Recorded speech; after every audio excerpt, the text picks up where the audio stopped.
حضرت انس بن مالک سے یہ روایت مروی ہے اور مسلم شریف کے اندر، مسند احمد بن حنبل کے اندر اور دیگر کتابوں کے اندر موجود ہے۔ اور جنت کا ذکر احادیث کی روشنی میں ہم پہلی حدیث جو بیان کر رہے ہیں وہ یہ ہے کہ جنت کا دروازہ سب سے پہلے حضور نبی اکرم صلی اللہ تعالی علیہ وآلہ وسلم کے لیے کھولا جائے گا، اور پیارے آقا صلی اللہ تعالی علیہ وآلہ وسلم ہی سب سے پہلے جنت میں قدم رنجا فرمائیں گے۔ حدیث پاک میں آتا ہے حضور صلی اللہ تعالی علیہ وآلہ وسلم نے ارشاد فرمایا کہ قیامت کے دن میں جنت کے دروازے پہ آ کر کھولنے کا کہوں گا، جنت کے دروازے پہ آؤں گا، پیارے آقا فرماتے ہیں میں کہوں گا کہ جنت کا دروازہ کھولا جائے۔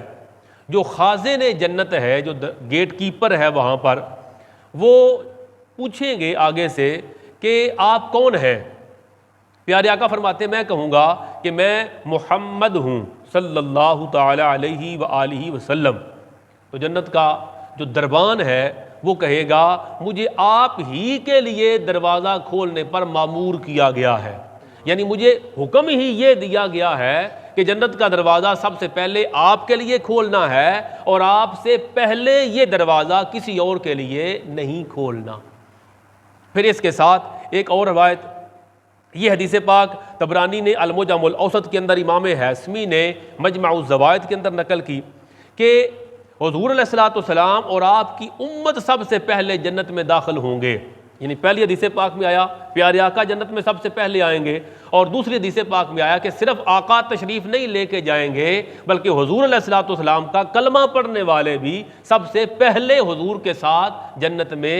داخل ہونے کا شرف پائیں گے۔ عمر بن خطاب رضی اللہ تعالیٰ عنہ راوی ہیں، کہتے ہیں حضور علیہ الصلوۃ والسلام نے ارشاد فرمایا کہ جنت میں داخل ہونا انبیاء کرام پر اس وقت تک منع کر دیا گیا ہے، الجنت حرمت علی الانبیاء حتی ادخلھا۔ پیارے آقا فرماتے ہیں جب تک میں جنت میں داخل نہ ہو جاؤں اللہ نے سارے نبیوں پر جنت میں داخل ہونا منع فرما دیا ہے، وحرمت علی الامم حتی تدخلھا امتی، اور ساری امتوں پر جنت کا داخلہ منع فرما دیا ہے، سب سے پہلے اللہ، حضور فرماتے ہیں اللہ میری امت کو جنت میں داخل فرمائے گا۔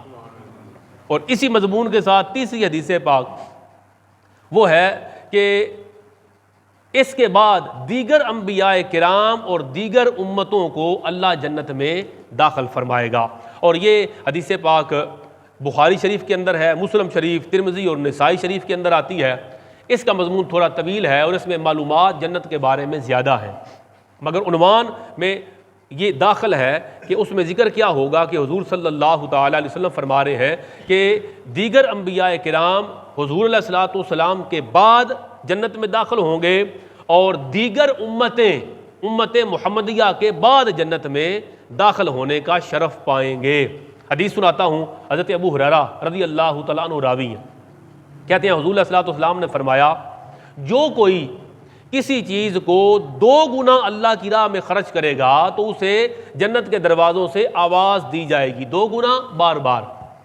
کوئی بندہ اللہ کے راستے میں بار بار خرچ کرتا ہے، اللہ کے نام پہ بار بار لوگوں میں بانٹتا ہے، تو اللہ تبارک و تعالیٰ کے محبوب فرماتے ہیں اسے جنت کے دروازوں سے آواز دی جائے گی، اے اللہ کے بندے یہ تیری جزا ہے، جنت کے دروازے سے اسے بلایا جائے گا۔ پھر آگے تفصیل بیان فرمائی، حضور فرماتے ہیں جس کا شمار نمازیوں میں ہوگا اسے باب صلاۃ سے پکارا جائے گا، جہاد کرنے والوں کو باب جہاد سے بلایا جائے گا، روزہ رکھنے والوں کو باب ریان سے، باب الریان سے بلایا جائے گا، صدقہ دینے والے کو باب الصدقہ سے پکارا جائے گا۔ جب حضور علیہ السلام یہ بیان فرما رہے تھے نا کہ نمازیوں کے لیے علیحدہ دروازہ ہوگا، روزے دار کے لیے علیحدہ ہوگا، جہاد والوں کو دروازے سے پکار کے بلایا جائے گا، نمازی کہاں ہیں اس دروازے سے آ جائیں، روزے دار اس دروازے سے آ جائیں، جہاد کرنے والے اس دروازے سے آ جائیں، صدقہ کرنے والے اس دروازے سے آ جائیں۔ حضرت ابوبکر صدیق رضی اللہ تعالی عنہ وارضا آپ عرض کرتے ہیں یا رسول اللہ صلی اللہ تعالی علیہ وسلم کوئی ایسا بھی ہوگا کہ جسے ہر دروازے سے بلایا جائے؟ بڑا شرف ہے نا کہ جس کو جنت کے دروازے سے بلایا جائے، نمازی آ جائیں، تو مقصد تو جنت میں داخل ہونا ہے، تو وہ جنت میں داخل ہو گیا۔ کوئی خوش نصیب جہاد پہ گیا، اسے جہاد والے دروازے سے بلا لیا گیا، بسم اللہ کمال ہو گیا، وہ جنت میں داخل ہو گیا۔ مگر نور علی نور یہ ہے کہ کوئی ایسا بھی ہوگا کہ جسے جنت کے سارے دروازوں سے بلایا جائے، پھر اس کی مرضی ہے جس دروازے سے چاہے جنت میں داخل ہو جائے۔ صدیق اکبر رضی اللہ تعالیٰ عنہ پوچھتے ہیں، حضور صلی اللہ تعالیٰ علیہ وسلم نے فرمایا، ابو بکر کثیر لوگ ہوں گے جنہیں جنت کے سارے دروازوں سے بلایا جائے گا، تم نے پوچھا ہے تو میں اللہ سے امید رکھتا ہوں کہ ان میں تم بھی ہوگے، کہ صدیق اکبر تمہیں بھی جنت کے ہر دروازے سے بلایا جائے گا، پھر تیری مرضی ہے کہ تو جس دروازے سے چاہے گا جنت میں داخل ہو جائے گا۔ آپ روایات حدیث کا جب مطالعہ کرتے ہیں تو آپ دیکھتے ہیں کہ جنت کے 8 دروازوں کا ذکر ہوا، ہر دروازے کے دونوں کناروں کے درمیان اتنا فاصلہ ہوگا جتنا مکہ اور مقام ہجر کے درمیان ہے، یا جتنا فاصلہ مکہ اور بصرہ کے درمیان ہے، ملک شام کا شہر جسے ہم بصرہ کہتے ہیں، بصرہ کے درمیان ہے، اتنا فاصلہ ہوگا جو جنت کے 8 دروازے ہیں ان میں سے ایک دروازے کے درمیان۔ نیک لوگوں کو اس دروازے سے داخل ہونے کی دعوت دی جائے گی، جس کے مقام اور مرتبے کے لحاظ سے اس کے ایمان تقوی کا جو معیار ہے اسی کے مطابق اس کو بلایا جائے گا، اور اسی کے مطابق اسے جنت کے درجات میں ٹھہرایا جائے گا۔ پھر حدیث پاک میں آتا ہے جیسے روزے دار کو بلایا جائے گا، جیسے جہاد کرنے والوں کو بلایا جائے گا، کوئی ایسا بھی خوش نصیب ہوگا جسے ہر دروازے سے بلایا جائے گا۔ جنت کے مختلف درجات اللہ تبارک و تعالیٰ نے مختلف ایمان والوں کے ایمان اور تقوی کے اعتبار سے